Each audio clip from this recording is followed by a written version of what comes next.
नमस्कार, यो हो समाचारमा स्वागत छ। म दिपेश किबिरे। म अपेक्षा तिमिल सेना। सुरु गरौं अहिलेसम्मका प्रमुख समाचारबाट।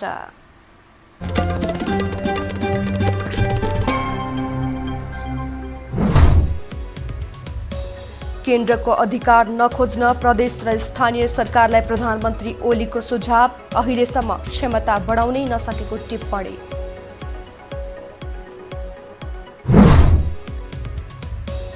मुलुकमा जनमत संग्रह आवश्यक रहेको नेकपा महासचिव चन्दको भनाई। अहिले हतियारको कुरा उठाउने बेला नभएको प्रतिक्रिया।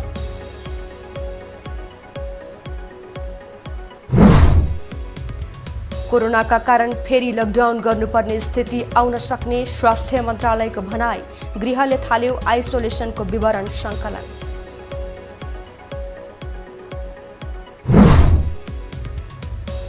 अर्थतन्त्र बचाउने खाका ल्याउन मन्त्रालयहरूलाई योजना आयोगको सुझाव। कोरोनालाई सम्बोधन हुने गरी बजेट ल्याउने अर्थको तयारी।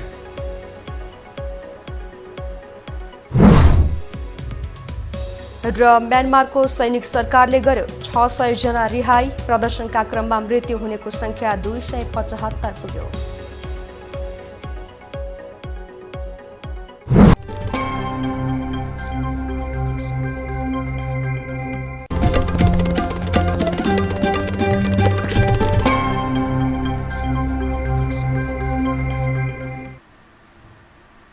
अब समाचार विस्तारमा।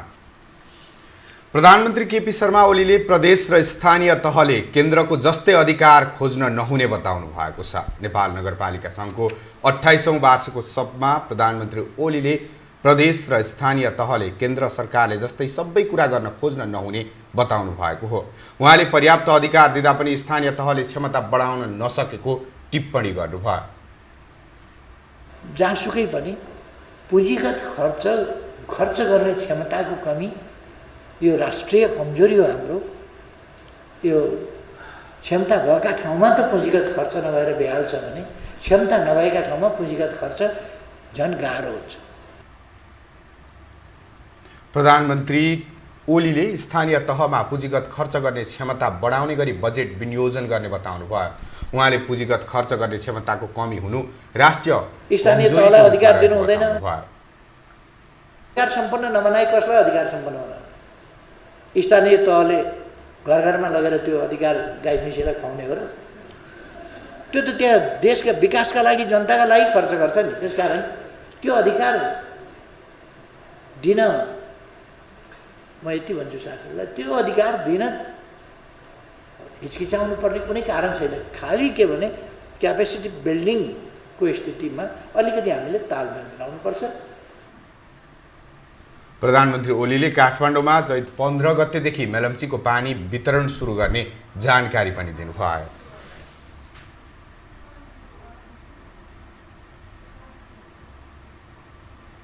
नेपाल कम्युनिस्ट पार्टी नेकपाका महासचिव नेत्रविक्रम चन्द विप्लवले मुलुकमा पुनः एकपटक जनमत संग्रह आवश्यक रहेको बताउनु भएको छ।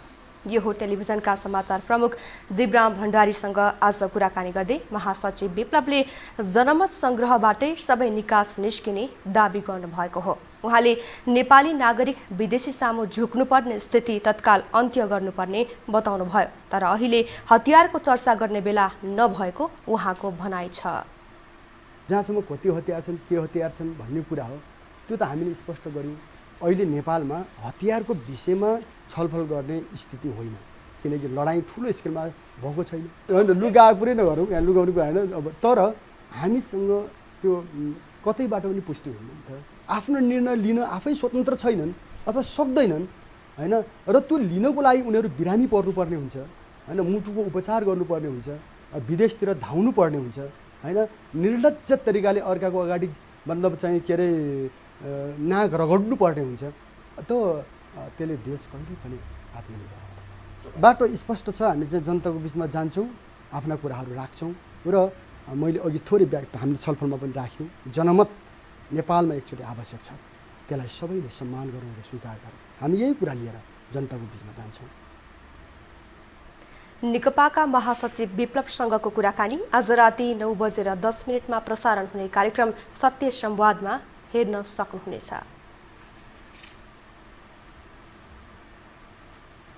नेपाली काङ्ग्रेसले केन्द्रीय कार्य समिति बैठक चैत 20 गतेका लागि बोलाएको छ। पार्टीका मुख्य सचिव कृष्णप्रसाद पौडेलले पछिल्लो राजनीतिक घटनाक्रम र महाधिवेशनको विषयमा छलफलका लागि केन्द्रीय कार्य समिति बैठक बोलाएको जानकारी दिनुभयो। पछिल्लो समय काङ्ग्रेसमा नयाँ सरकारको नेतृत्व लिने नलिने बारे दुई धार देखिएको छ।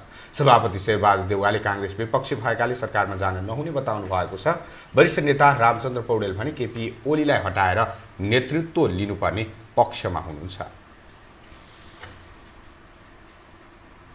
सर्वोच्च अदालतको फैसलासँगै फागुन 23 गते पुनः स्थापित प्रतिनिधि सभाले गति लिन सकेको छैन। 5 पटकसम्म बैठक बसिसक्दा समेत उसले न त बिजनेस पाएको छ न त नयाँ सरकारको भविष्य निक्रियल हुन सकेको छ। एक रिपोर्ट। पौष 5 गते विघटित प्रतिनिधि सभा फागुन 11 गते पुनः स्थापना भयो।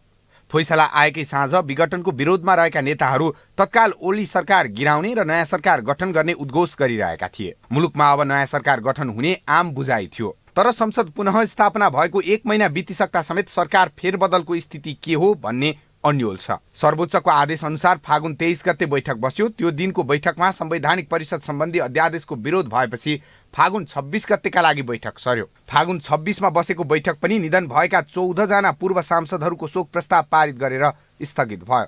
26 पछि एकैपटक चैत 3 गते बैठक बोलाइयो। सो बैठक पनि संविधान सभा सदस्य दिनेश चन्द्र यादवको निधनमा शोक प्रस्ताव पारित गरी स्थगित भयो। प्रतिनिधि सभाको अर्को बैठक चैत 6 गते बस्यो। त्यो बैठकमा पनि पूर्व सांसद एवं संविधान सभा सदस्य अशोक कोइरालाको निधनप्रति राखेको शोक प्रस्तावलाई पारित गर्ने बाहेक केही काम भएन। त्यसपछि चैत 10 गते बसेको प्रतिनिधि सभा बैठकमा 3 वटा वार्षिक प्रतिवेदन पेश भए। अर्को बैठक चैत 18 गते बोलाइएको छ। चैत 18 को बैठक पनि परिणामविहीन हुने हो कि भन्ने चिन्ता छ। संसद पुनर्स्थापना भएपछि मूलत सरकार फेरबदल नै नेताहरूको रणनीति हो। तर सत्ताधारी नेकपा खारेज गरी एमाले र माओवादीको पुरानै अस्तित्व बिउत्याइदिएपछि संसदको अङ्क गणित मिलेको छैन।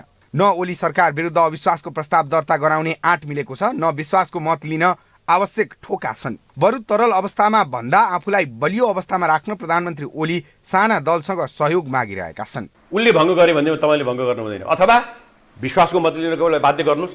त्यो प्रतिपक्षको पनि काम हो, किनभने प्रतिपक्ष नेपाली काङ्ग्रेसले यो असंवैधानिक कदम हो, यो गलत कदम हो, यो अधिनायकवाद हो भनेर नेपाली काङ्ग्रेसले भने होइन। त्यो गर्ने हिम्मत कहाँ हो? तपाईँको सैद्धान्तिक प्रतिबद्धता कहाँ हो? संसदप्रतिको प्रतिबद्धता त्यही हो, संसदीय व्यवस्थाप्रतिको प्रतिबद्धता त्यही हो। कहाँ छ तपाईँको सिद्धान्त?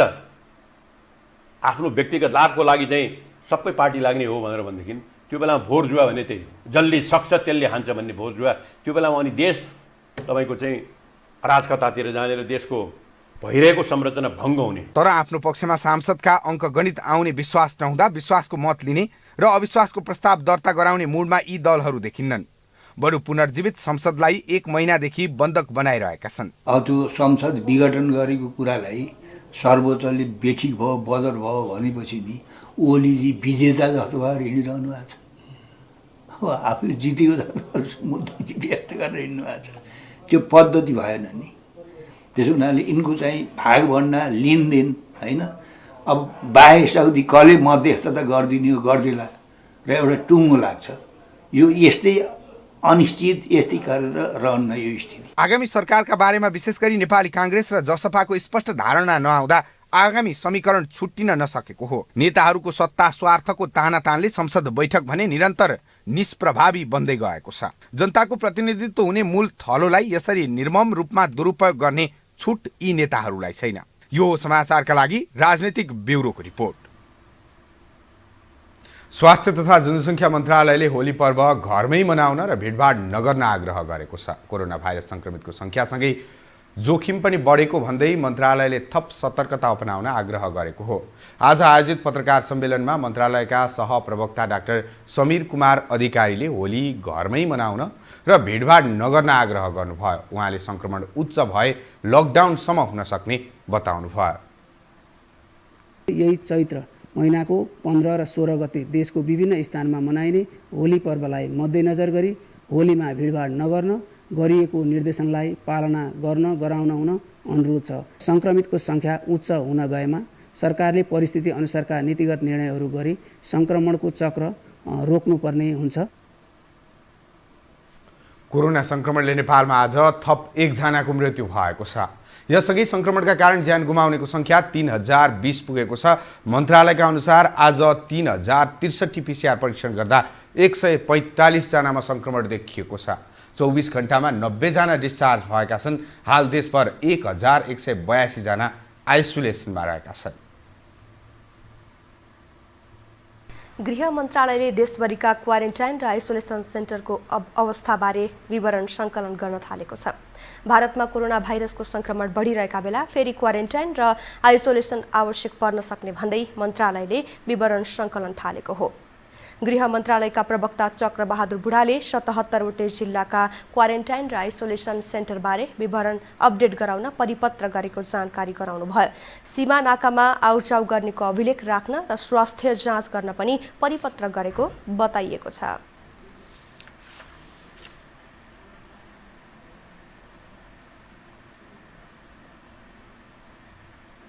हामीसँग समाचार अझै बाँकी छन्, अहिलेलाई विश्राम।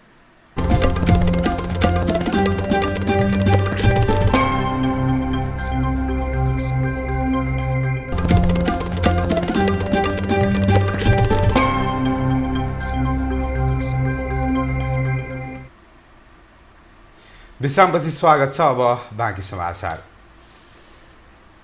कोभिड-19 सम्बन्धमा सरकारले गरेका काम कारबाहीको अनुगमन गर्न गठित उपसमितिले 18 बुँदे सुझाव सहितको प्रतिवेदन शिक्षा तथा स्वास्थ्य समितिमा पेश गरेको छ। प्रतिनिधि सभाको शिक्षा तथा स्वास्थ्य समितिको आजको बैठकमा उपसमितिका संयोजक जीवनराम श्रेष्ठले सभापति जयपुरी घरतीलाई प्रतिवेदन बुझाउनु भएको हो। संयोजक श्रेष्ठले उपसमितिले कोरोना संक्रमण सम्बन्धी देशभरका अस्पताल, प्रयोगशाला र क्वारेन्टाइनको स्थलगत अनुगमन गरी 18 बुँदे सुझाव सहितको प्रतिवेदन तयार पारेको बताउनुभयो। उपसमितिले कोभिड जस्ता संक्रमण महामारी भविष्यमा पनि आउन सक्ने सम्भावनालाई ध्यानमा राखी उपचार र नियन्त्रणका लागि सबै प्रदेश र केन्द्रमा आवश्यक सुविधा सहितको संरचना तयार गर्न सुझाव दिएको छ। हालको कोभिड जस्ता संक्रामक महामारी भविष्यमा पनि आउन सक्ने सम्भावनालाई ध्यानमा राखी उपचार र नियन्त्रणको लागि सबै प्रदेश र केन्द्रमा आवश्यक सुविधा सहितको संरचना तयार गर्न ध्यान दिनुपर्ने। 2. प्रत्येक अस्पतालमा संक्रामक रोग सम्बन्धी निश्चित शय्याको युनिट व्यवस्था गर्नुपर्ने। 3. निजी तथा सरकारी अस्पतालहरूमा अक्सिजन प्लान्ट राख्ने व्यवस्था मिलाउनु पर्ने र भएका अक्सिजन प्लान्टहरू निरन्तर रूपमा चालु अवस्थामा राख्ने। 4. संक्रामक तथा अन्य रोगहरूका बारेमा जनस्तरमा निरन्तर रूपमा जनचेतना विकासको अभियान सञ्चालन गर्नुपर्ने। 5. हाल स्वास्थ्य सेवामा दुर्गम र सुगम सम्बन्धी नीति यथावत भएकोले विशेषज्ञ चिकित्सकको अभाव भएको छ, तसर्थ चिकित्सक बढुवा प्रणालीमा नीति परिवर्तन र सुधार गर्नुपर्ने।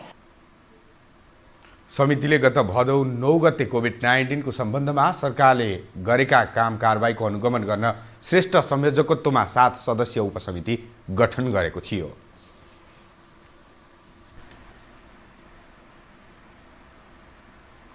नेपालमा कोरोना संक्रमणका कारण लकडाउन भएको आज 1 वर्ष पूरा भएको छ। कोरोना भाइरस नियन्त्रण गर्न भन्दै सरकारले गत वर्ष आजैका दिनदेखि लकडाउन गरेको थियो। 4 महिना लामो लकडाउन र विभिन्न समयको निषेधाज्ञासँगै जनजीवन लयमा फर्किन थालेको थियो। तर युरोप र छिमेकी मुलुक भारतमा समेत संक्रमण बढेपछि फेरि लकडाउनकै बाटोमा जानुपर्ने त होइन भन्ने प्रश्न खडा भएको छ। एक रिपोर्ट।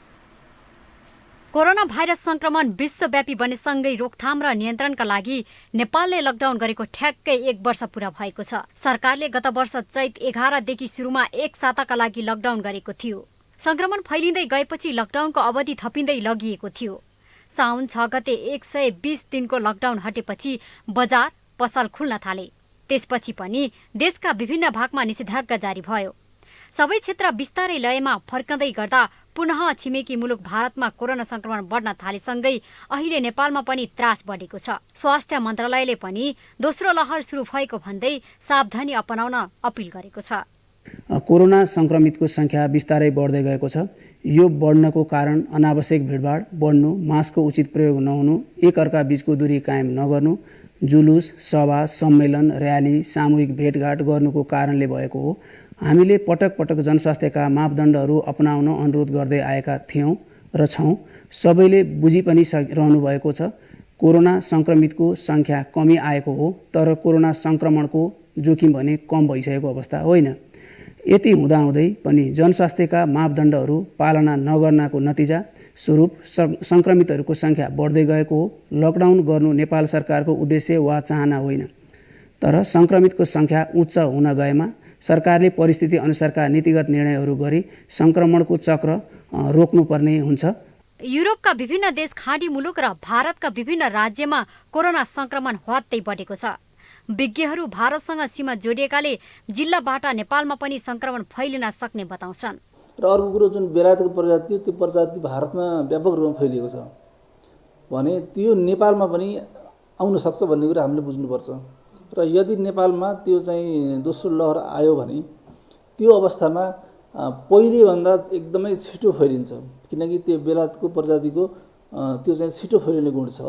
पुरानो भाइरसभन्दा 70% चाहिँ छिटो बढी फैलिन्छ भनेपछि त्यो चाहिँ एकातर्फ त्यो फैलिन सक्छ भने अर्कोतर्फ हामीले जुन जस्तो पहिले हामीले डराएका थियौँ, हामी घरभित्रै बस्थ्यौँ, तर अब हामीमा डर हटेको छ, हामी सबै काममा हिँडेका छौँ। त्यसले गर्दाखेरि चाहिँ अब हामी डराउँदैनौँ, त्यसले गर्दाखेरि पनि सङ्क्रमित हुनेको सङ्ख्या झन् बढ्न सक्छ। भारतका विभिन्न राज्यमा स्थानीय सरकारले लकडाउन गरेकाले त्यहाँ काम गरिरहेका नेपाली पुनः नेपाल फर्किने सम्भावना छ। त्यो हुँदा नेपालमा पनि संक्रमण फैलिने खतरा देखिन्छ। त्यसैले सरकारदेखि सर्वसाधारणसम्मले बेलैमा सावधानी र चेतावनी अपनाउन आवश्यक छ। यो हो टेलिभिजनका लागि लीलामाया ठटाल, काठमाडौँ। कानुन, न्याय तथा संसदीय मामिला मन्त्री लीलानाथ श्रेष्ठले जातीय छुवाछुत तथा भेदभाव अन्त्य गर्न चेतनामूलक अभियान चलाउनुपर्ने बताउनु भएको छ। प्रतिनिधि सभाको कानुन, न्याय तथा मानव अधिकार समितिको बैठकमा छलफल गर्दै मन्त्री श्रेष्ठले जातीय छुवाछुत तथा भेदभाव अन्त्यका लागि विद्यालय स्तरबाटै चेतना दिनुपर्ने बताउनु भएको हो। त्यसका लागि छुट्टै बजेट विनियोजन गर्नुपर्ने उहाँको भनाइ छ। तीनवटै तहले यसलाई योजनाबद्ध ढङ्गले अगाडि लगाउनुपर्छ। हामीले पाठ्यक्रममा पनि अगाडि लगाउनुपर्छ र यसलाई सरकारले भौतिक विकासले मात्रै हुँदैन, सामाजिक विकास, त्यस्तै न्याय कसरी पाउँछ त्यसको विकास हामीले गर्नको लागि योजना नै हामीले यसलाई छुट्याउनु पर्ने हुन्छ। जसरी भौतिक विकासलाई हामी छुट्याउँछौँ त्यसरी हामीले चेतनामूलक अभियानको लागि बजेट छुट्याउनु पर्ने आवश्यकता छ। बैठकमा जनता समाजवादी पार्टी नेपालका सांसद लक्ष्मणलाल कर्णले जातीय छुवाछुत तथा भेदभाव उन्मूलनका लागि सामाजिक कदम चाल्नुपर्ने बताउनु भयो। यो हाम्रो मेन्टल सेटअपलाई जबसम्म हामी हटाउँदैनौँ तबसम्म परिवर्तन हुँदैन। यसको दुईटै पार्टलाई अध्ययन गर्नु पर्यो, सोशल पार्ट र कानुनी पार्ट। यसको मतलब केवल सोशल अभियन्ता मात्रै होइन कि कानुनी पार्ट पनि राख्नु। सोशल पार्टलाई अझ प्रचारले के गर्नुपर्ने हो, यो एनजिओलाई राख्नु सट्टा ग्रुप अफ ब्राह्मणको एनजिओ बनाऊ, सम्झाउँ, बुझाउँ, गरोस्। मलाई लाग्छ त्यसले प्रभाव पर्छ भने, नभए जुन बसिसकेको छ मानव पटलमा त्यसलाई हटाउन बडो गाह्रो छ। पनिसमेन्टले मात्रै हट्दैन।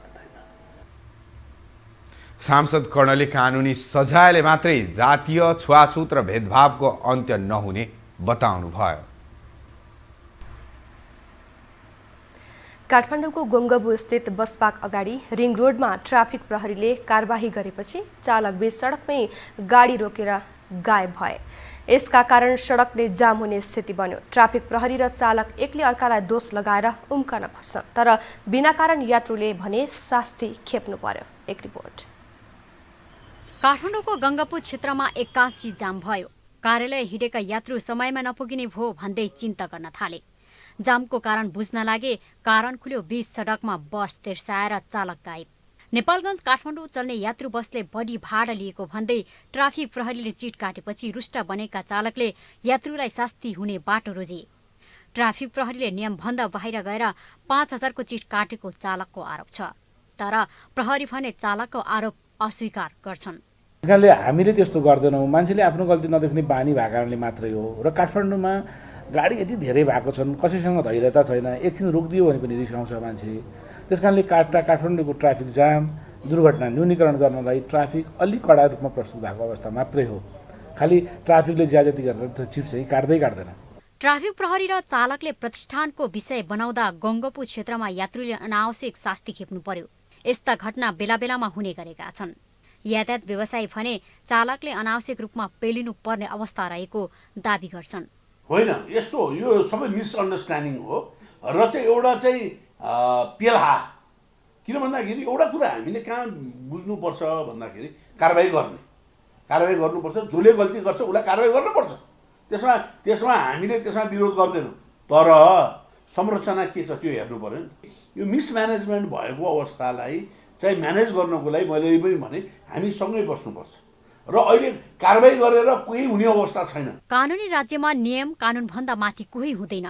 नियम मान्नुपर्ने र कार्यान्वयन गर्नुपर्ने दुवै पक्ष गम्भीर बन्न जरुरी छ। आफ्नो अधिकारको विषय उठाउँदा कर्तव्य भुलेर अरूको अधिकार खोज्ने काम त भएको छैन। यसतर्फ सम्बन्धित सबै सचेत हुन जरुरी छ। यो हो टेलिभिजनका लागि क्यामेरामा डीबी मगरका साथमा लीलामाया ठटाल, काठमाडौँ।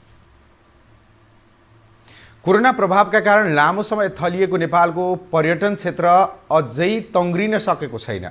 विदेशी पर्यटक प्राय ठप्प अवस्थामा रहे पनि नेपाली पर्यटक भने घुमफिरमा निस्किन थालेका छन्। हिमाली भेगका पदमार्गमा नेपाली भेटिन थालेका हुन्। विश्वको सर्वोच्च शिखर सगरमाथा क्षेत्र अवस्थित खुम्बु पदमार्गमा अक्सर विदेशी पर्यटक भेटिन्थे। यातायातको असुविधाका कारण नेपाली पर्यटकहरू चाहेर पनि खुम्बु पदमार्ग जान पाइरहेका थिएनन्। तर कोरोना प्रभावका कारण 1 वर्षदेखि सुनसान खुम्बुमा नेपाली पर्यटकहरू भेटिन थालेका छन्। व्यापार नपाएका एयरलाइन्सहरूले सामान्य रूपमा भए पनि व्यापार पाउन थालेका छन् भने होटल व्यवसायीहरूले पनि फाट्टफुट्ट पर्यटकको सत्कार गर्न पाएका छन्। काठमाडौँदेखि लुक्लासम्म जहाजमा र त्यसपछि ट्रेकिङ गर्दै खुम्बु क्षेत्र भ्रमण गर्ने नेपालीहरू भेटिन थालेका हुन्। त्यति गाह्रो लागेको छैन। के कुरा देख्नुभयो? अब यहाँ त अहिले अब वरिपरि हिमाल छ होइन। अब अहिले त अब दानैमा परिरहेको दाना कारण हिमाल अलिअलि देखिन्छ। राम्रै छ, स्वच्छ हावापानी छ। यहाँ त्यति अलि डरलाग्दो पनि देखिँदैन, राम्रै छ। बस्ने ठाउँमा सुविधाहरू पनि रहेछ। हामीले सोचे भन्दा अलि राम्रै छ। जहाजबाट मात्रै होइन, सडक मार्गबाट पनि खुम्बुका लागि नेपालीहरू आकर्षित भएका छन्। लुक्ला नजिकै थाम डाँडासम्म सडक पुगेपछि नेपालीहरू मोटरसाइकल र गाडीमा खुम्बु जान थालेका हुन्। घुम्नको लागि, रमाउनको लागि होइन, विदेश अन्त कति पैसा खर्च गरेर विदेशतिर जान्छौँ होइन। तर हाम्रै देशमा यति राम्रो चिज छ होइन, यस्तो राम्रो चिज छ होइन। विशेष गरी यो रुटमा त तपाईँ कस्तो भन्दा एकदम अब होटल व्यवसायहरू पनि एकदम चाहिने माया गर्ने होमली क्या, घरमै आएर बसेको जस्तो क्या, एकदम सुविधा। फेरि सस्तोको त कुरै छोडिदिनुहोस् अहिले, यति सस्तो। जाडोयाम सकिएर स्प्रिङ सिजन सुरु भएसँगै नेपालीहरू लुक्ला हुँदै नाम्चे खुम्जुङसम्म जान थालेका छन्। आन्तरिक पर्यटकलाई खुम्बुमा आकर्षित गराउने यो नै सुनौलो समय भएको खुम्बुको पर्यटन व्यवसायीहरू बताउँछन्। विदेशीहरूलाई चाहिँ क्वारेन्टाइन बस्नुपर्छ भने जुन उहाँहरूको चाहिँ एउटा उनले निर्णय गर्नुभएको थियो, त्यो निर्णयलाई चाहिँ बदल नगरेसम्म चाहिँ अब अझै ट्रेकिङ क्षेत्रमा चाहिँ धेरै टुरिस्टहरू चाहिँ घट्ने सम्भावना भइरहेको छ। त्यसले गर्दा यदि त्यो टुरिज्मको यो टुरिज्मलाई चाहिँ अब यो प्रमोट गर्ने हो भने सरकारले चाहिँ अलिकति नीति चेन्ज गरेर यो 7 दिन क्वारेन्टाइनलाई चाहिँ हटाउन सक्यो भने अनि यो हाम्रो पर्यटन क्षेत्रमा चाहिँ अलिकति टुरिस्ट प्रबन्धनको लागि टेवा पुग्छ भने मैले आश गरेको छु। झन्डै 1 वर्षदेखि सुनसान अवस्थामा रहेको खुम्बुमा हाल दैनिक 20-25 जना नेपालीहरू प्रवेश गरिरहेको सगरमाथा राष्ट्रिय निकुञ्जको तथ्याङ्क छ। सगरमाथा सहित दर्जनौं हिमालहरूको अवलोकन, हिमाली भेगको भ्रमण यहाँको मुख्य विशेषता हो। काठमाडौँदेखि खुम्जुङसम्म पुग्ने पर्यटकले बढीमा 5 दिन समय बिताउनु पर्ने हुन्छ। हवाई मार्गबाट हुने खाद्यान्न ढुवानीका कारण केही वर्ष पहिलेसम्म महँगो रहेको खुम्बु सडकको पहुँच पुगेपछि सस्तिएको छ। यातायातको सुविधालाई थप सहज र नियमित बनाए खुम्बुमा विदेशी पर्यटक नै कुरेर बस्नुपर्ने अवस्थाको अन्त्य हुने देखिन्छ। क्यामेरामा सञ्जय घिमिरेको साथमा विक्रम श्रेष्ठ, सोलुखुम्बु। अब आर्थिक समाचार।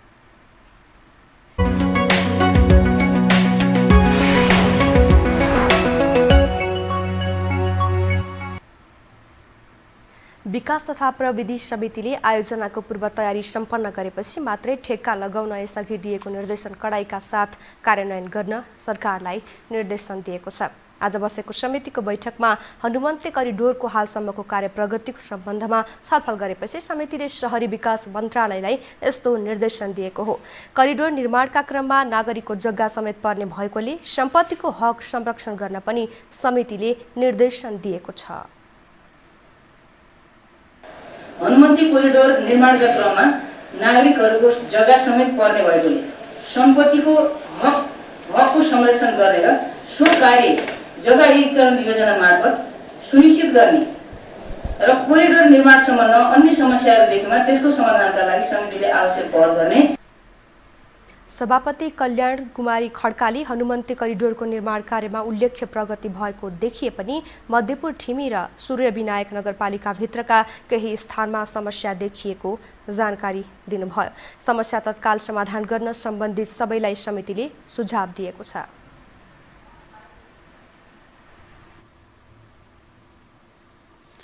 अर्थ मन्त्रालय र मातहतका निकाय आगामी आर्थिक वर्ष 2078-79 को बजेटको तयारीमा जुटेका छन्। कोरोना कहरले थलिएको अर्थतन्त्र बचाउन आगामी बजेट केन्द्रित हुने अपेक्षा गरिएको छ। आगामी आर्थिक वर्षका लागि बजेट बनाउन अर्थ मन्त्रालयले काम सुरु गरेको छ। कोरोना कहरले तहस नहस भएको अर्थतन्त्र बचाउन योजना आयोगले खाका तयार गर्न भनेको छ। बजेट सिलिङ र ढाँचामा बजेट अनुमान गरी अर्थ मन्त्रालयलाई बुझाउन राष्ट्रिय योजना आयोगले बजेट तर्जुमा सम्बन्धी मार्गदर्शन तथा ढाँचा सम्बन्धी मन्त्रालय र निकायहरूलाई पठाइसकेको छ, जसअनुसार विभागीय मन्त्रालयहरूले कोभिड-19 को असर तथा प्रभाव सम्बोधन हुने गरी बजेट बनाउनु पर्ने भएको छ। आगामी आर्थिक वर्षको बजेट मुख्यतया कोभिडबाट जुन एक किसिमले क्षति जस्तो एक किसिमले जुन प्रभाव भएको छ, प्रभाव परेको छ अर्थतन्त्रमा, त्यसलाई न्यूनीकरण गर्नको लागि र त्यसलाई पुनरुत्थान गर्नको लागि, त्यसलाई उत्थानशील भन्छौँ हामी, कुद्दा कुद्दै लड्छ जुर्क उठ्छ नि, त्यस्तो खालको जुर्क उठाउने खालको चाहिँ नीति बजेटले चाहिँ सम्बोधन गर्छ, बजेटले चाहिँ त्यो परिलक्षित गर्छ भन्ने हाम्रो एउटा टेन्टेटिभ झट्ट हेर्दाखेरि देखिने त्यो खालको लाग्छ। आगामी आर्थिक वर्षको बजेट बनाउँदा राष्ट्रिय गौरव र रूपान्तरणकारी आयोजनालाई भने बजेट सुनिश्चित गर्नुपर्ने भएको छ। आर्थिक कार्यविधि तथा वित्तीय उत्तरदायित्व ऐन 2076 मा व्यवस्था भएअनुसार सञ्चालनमा आएका कार्यक्रम, आयोजना र प्रस्तावित नयाँ आयोजना भने राष्ट्रिय आयोजना बैंकमा प्रविष्ट गरेर मात्र बजेटमा राख्नुपर्नेछ। आयोजना बैंकमा पूर्व तयारीको काम भए नभएको फिल्टर हुन्छ। वैदेशिक सहयोगबाट सञ्चालित राष्ट्रिय, प्रदेश स्तरीय र अहिले कार्यान्वयनको अन्तिम चरणमा रहेका आयोजना संघीय बजेटबाट पूरा गर्नुपर्ने शर्त तोकिएको छ। पूर्व तयारी पूरा नभएका आयोजनामा बजेट नछुट्याउँ, विनियोजन नगरौँ भनेर यसपटक हामीले यो आयोजना बैंकको कन्सेप्ट ल्याएका छौँ। आयोजनाको बैंकको कन्सेप्टलाई अनिवार्य रूपमा 50 करोडभन्दा माथिका आयोजना यदि कसैले प्रस्ताव गर्छ भने त्यो आयोजना बैंकमा दर्ता गरेर इन्ट्री गरेपछि मात्रै बजेटमा चाहिँ प्रस्ताव गर्नुहोला भन्ने मार्गदर्शन नै अहिले पठाइएको छ। त्यसकारणले गर्दा अलि पूर्व तयारी भएका आयोजनाहरू चाहिँ विनियोजन भयो भने मलाई लाग्छ अर्को वर्षको बजेट खर्च चाहिँ अहिलेको तुलनामा अलि बढी पनि हुन्छ। मध्यकालीन खर्च संरचना 2077, 78, 79, 80 अनुसार आगामी आर्थिक वर्ष 78-79 मा 17 खर्ब हाराहारीको बजेट बन्ने आकलन गरिएको छ। कोरोनाका कारण 15औं आवधिक योजनाका धेरैजसो लक्ष्य प्रभावित भएका छन्। यो अवस्थामा निर्माण हुन लागेको बजेटलाई चासोपूर्वक हेरिएको छ। यो हो समाचारका लागि क्यामेरामा डीबी मगरका साथ दिपेश घिमिरे, काठमाडौँ। नेपाल स्टक एक्सचेन्ज नेप्सेमा आज दोहोरो अङ्कको सुधार आएको छ। नेप्सेका अनुसार आज नेप्से 41.36 अङ्कले बढेर 2570.31 बिन्दुमा पुगेको छ भने आज 6,67,44,00,000 बराबरको कारोबार भएको छ। आज 208 कम्पनीको 6,67 करोड बढीको सेयर किनबेच भएको छ। कारोबारमा आएका मध्ये 164 कम्पनीको सेयर मूल्य बढेको छ भने 26 कम्पनीको सेयर मूल्य घट्दा 18 कम्पनीको सेयर मूल्य स्थिर रहेको छ। बैंकिङ प्रणालीमा तरलता खुम्चिएको लगायतका खबरहरूले ओह्रालो लागेको सेयर बजार तरलतामा आएको सुधारसँगै बढेको विज्ञले बताएका छन्। साथै नागरिक स्टक डिलरले औपचारिक कारोबार थाल्ने भएपछि लगानीकर्ताको मनोबल समेत उकासिएको छ।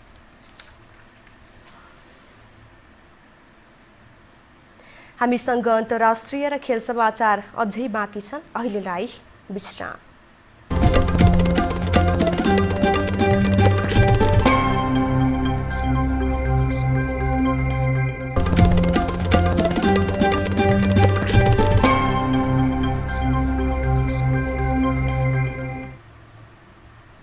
विश्रामपछि स्वागत छ। अब पालो अन्तर्राष्ट्रिय समाचारको।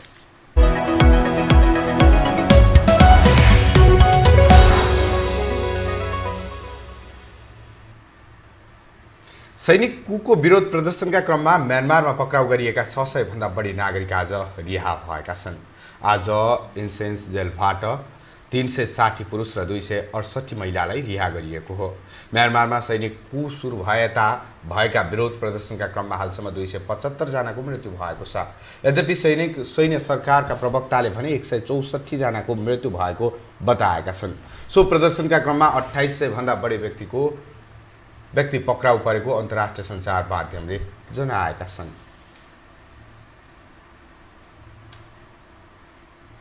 अब पालो खेल समाचारको।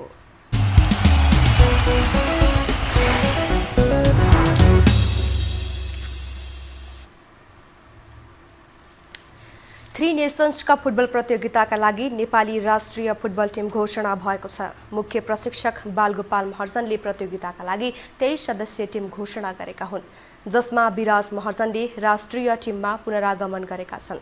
विराज महर्जनले यही प्रतियोगिताबाट सन्यास लिने भनिएको छ। मंगलबारबाट सुरु भएको थ्री नेसन्स कपमा नेपालले आफ्नो पहिलो खेल बिहीबार किर्गिस्तानको अन्डर 23 टिमसँग खेल्दैछ। लीग चरणको अन्तिम खेलमा नेपालले 14 गते बंगलादेशसँग खेल्नेछ।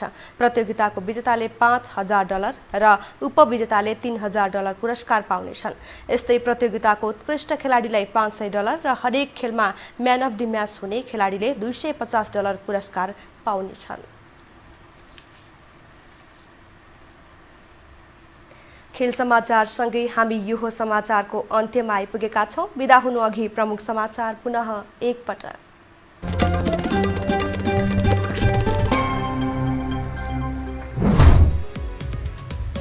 केन्द्रको अधिकार नखोज्न प्रदेश र स्थानीय सरकारलाई प्रधानमन्त्री ओलीको सुझाव, अहिलेसम्म क्षमता बढाउनै नसकेको टिप्पणी।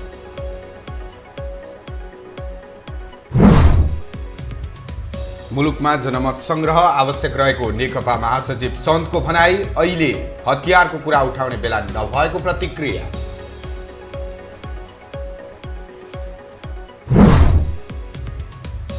कोरोनाका कारण फेरि लकडाउन गर्नुपर्ने स्थिति आउन सक्ने स्वास्थ्य मन्त्रालयको भनाई, गृहले थाल्यो आइसोलेसनको विवरण सङ्कलन।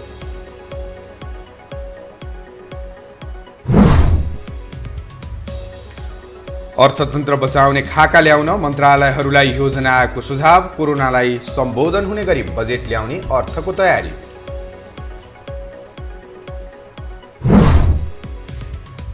र म्यानमारको सैनिक सरकारले गर्यो 600 जना रिहाई, प्रदर्शनका क्रममा मृत्यु हुनेको संख्या 275 पुग्यो।